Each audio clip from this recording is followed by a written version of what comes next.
Hey guys, welcome back to the channel, Rino from OneStopAbruzzo, and today I want to talk about the 5 biggest mistakes that you can make when you're deciding to buy property in Italy. By the end of this video you will hopefully avoid some of those. I will not be talking about all of them, but certainly some that you may not have considered, so stick around to learn how to avoid any pitfall in Italy. Let's go. First one is maybe the easiest one, but many people are not considering all aspects when buying in Italy. So you might be driven by emotions when you are buying a house in Italy, and you are from abroad, you see Italy in the movies, in books, in history, and you like everything about it, but you still need to consider what's real and what is the romantic view of it. So first of all, guys, of course you have to define your budget, so I will not even speak too much about it, but you have to be honest with yourself and understand how much you have and how much you want to put up for a place here in Italy, and based on this it can be already the first factor that can diminish your possibilities to buy a place in a place rather than another. So the first thing I think you need to consider in this aspect is whether you want a rural house in a rural area or urban. So why do you want to move in Italy? Is it because you want to walkable cities? Is it because you don't want to use the car? Is it because you want to experience the town centers? Is it because you want neighbor friends? If so, you really need to understand that urban cities are the best for you, or urban towns. So I often get a lot of requests of people that want land, olive trees, or terraces, but if you're looking in urban cities, you might not find those, but you are buying in towns because you get to experience the real life of Italian towns, and it's definitely a plus, but of course you have to understand that some things might not be there. So you won't have a huge garden, you might not have the view, but you are prioritizing something else over these other things that I've said. And there are advantages, guys. You don't need a car, like I said. You might leave your key to your neighbor. It's something that we really do in Italy, so you might find friends, and so when you're abroad they can check on your house, so you don't have to pay any property management service to look after your house.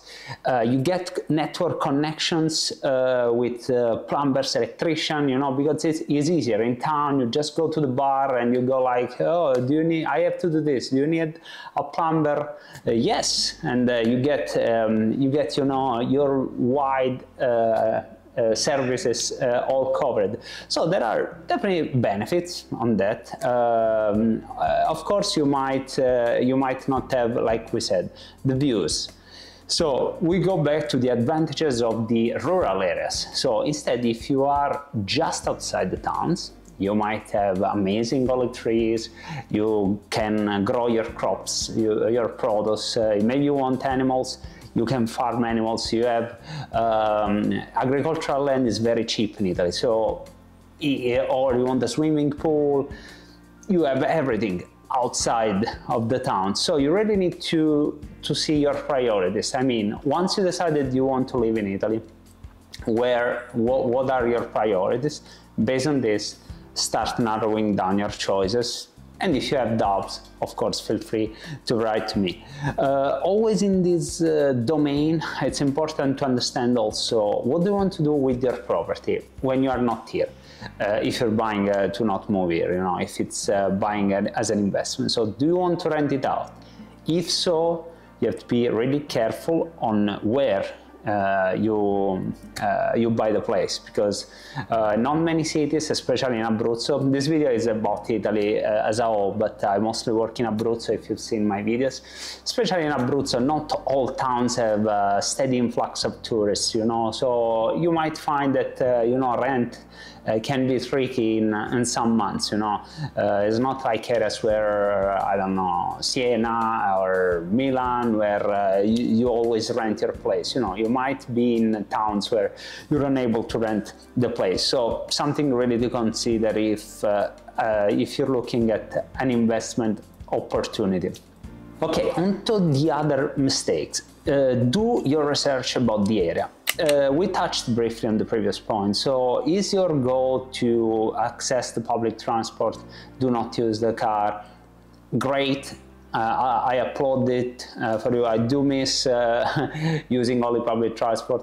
But if this is your goal, you need to check where are you buying. Because if it's a small town, for example, again in Abruzzo, but this applies everywhere in Italy.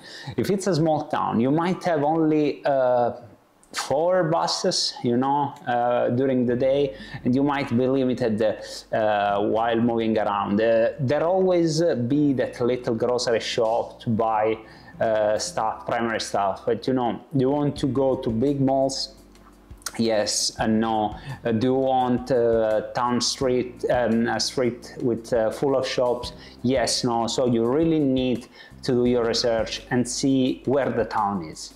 By the way, I have a free book, a link in the description, with the 5 best towns in Abruzzo, so you can start from there, because I do cover also this type of topics, because I'm mindful of what people are looking for when buying in Italy, so and in Abruzzo, so definitely check it out. So speaking of Abruzzo again, but again this is applying to Italy, we have one airport and train stations, buses. The southern you go in Italy, guys, the worse it is, the transport. For example, you have the high-speed railways from Naples to Milan, and they are building Naples to Bari, but you know, below that you don't have high-speed rails. We are in Pescara, and you have trains up to 200 kilometers per hour rather than 250. You know, it's those little things, but definitely do check out based on your priorities. So definitely do this kind of research before purchasing the properties. Okay, now you find the properties, you took care of all the previous points, but you are not sure about the status of the property, which is totally fair, but you need to survey the property. You can buy expert surveyors with geometry or consultation that can go there and survey the house and determine if there are structural damages or if it's how it was advertised, can estimate a little bit the amount of works.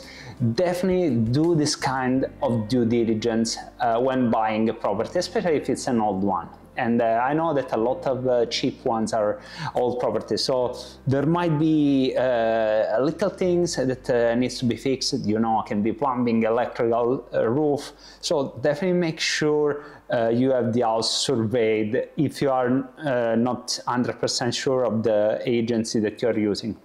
And in the grand scheme of things, guys, when you're spending, I don't know, 50 to 200,000, a survey with a geometry will not cost you that much. It definitely pays off, you know, in the long run. So I would say it's one of the recommendations that I always do to people that ask me for advice. It's cheap, you can do it, do it. Okay, the other mistake that you might do is buying the house with the assumption that it will appreciate over time. This is not always the case, guys, especially in some areas of Italy. I've done a video which I will link somewhere here about the prices. Italy has seen a drop of prices over the last years, not an increase of prices, which is not necessarily negative for you, especially if you're planning on buying, you know, to move permanently, so you have good sweet deals. But do not go under the assumption that you buy a house for 100,000, just shooting numbers here, you know, and in 3 years that house will sell for 180. This is not always the case, guys, depending on the town where you buy. So make sure you do your research again also on the market value. I might do an extra video about this because it's a very key piece of information. So based on the town you buy, you can see the trend of prices increasing or lowering. So check it out. Do your researches about this. And also, speaking of the price, in Italy, do not forget to negotiate the price. There are a few exceptions. Again, if you're buying in Bologna, Milan, Rome, you might not be able to do it, but generally you can definitely bring the price down if you are negotiating it correctly. I know that abroad it's kind of the contrary. I don't know, an house is for sale for 300,000 and you have to bid against others. This in Italy is not always the case, or almost never the case. So definitely try and negotiate the price. You always have you know, the option to offer a higher price if the offer is rejected. Of course, I'm not saying that you try 20% less, you know, but the good 5% less is always on the table. So my recommendation is, and realtors will hate me for saying this, but my recommendation is always try to negotiate the price a little bit. And last but not least, guys, why did I found this channel? I know, because I lived abroad, that when you are buying from abroad or you're living in a new country, you don't know who to trust. This is the simple fact. Who are these guys? Can I trust this person? And you are paying good money to the people. So I'm not saying that you need to buy from me. There are extremely good agents. I'm not even an agent, I'm a digital marketer for agencies. I will get to this in a bit. There are a lot of people that you can trust on the internet, a lot of reputable agencies. So by all means, I'm not saying I am the only one who have the good contacts. But definitely do your own due diligence, check the reviews, see if they reply to you, if they are honest about it, if the review seems fake or not. Remember, you can buy likes and reviews now, so careful on what you see on the internet. But yeah, that's the thing. That's why I have the channel. I'm here also for you. I carefully selected 3 or 4 agents that I trust, which cover mostly all Abruzzo, except a little bit maybe l'Aquila area. But I know that these guys are working correctly and they respect all the rules. You know, you have all your own invoices, you have your professionals that are there for you. 9 out of 10 they're speaking English, and if they're not, they will find a way to communicate with you in English. So definitely make sure you have the real agents supporting you. And speaking of agencies, guys, remember that you have 3% to 5% agency fees when you're buying a house. So let's say the final selling price of an house is 100,000. Normally you have the notary fees plus some extra taxes plus the agency fees, which is again popular. It's between 3.5 and 4, so definitely you have to account for it. And this is normal, guys. I'm not sure how it works in your country, but in Italy the real estate agent gets a fee from the buyer and from the seller. So make sure you factor this in when you are budgeting for your property.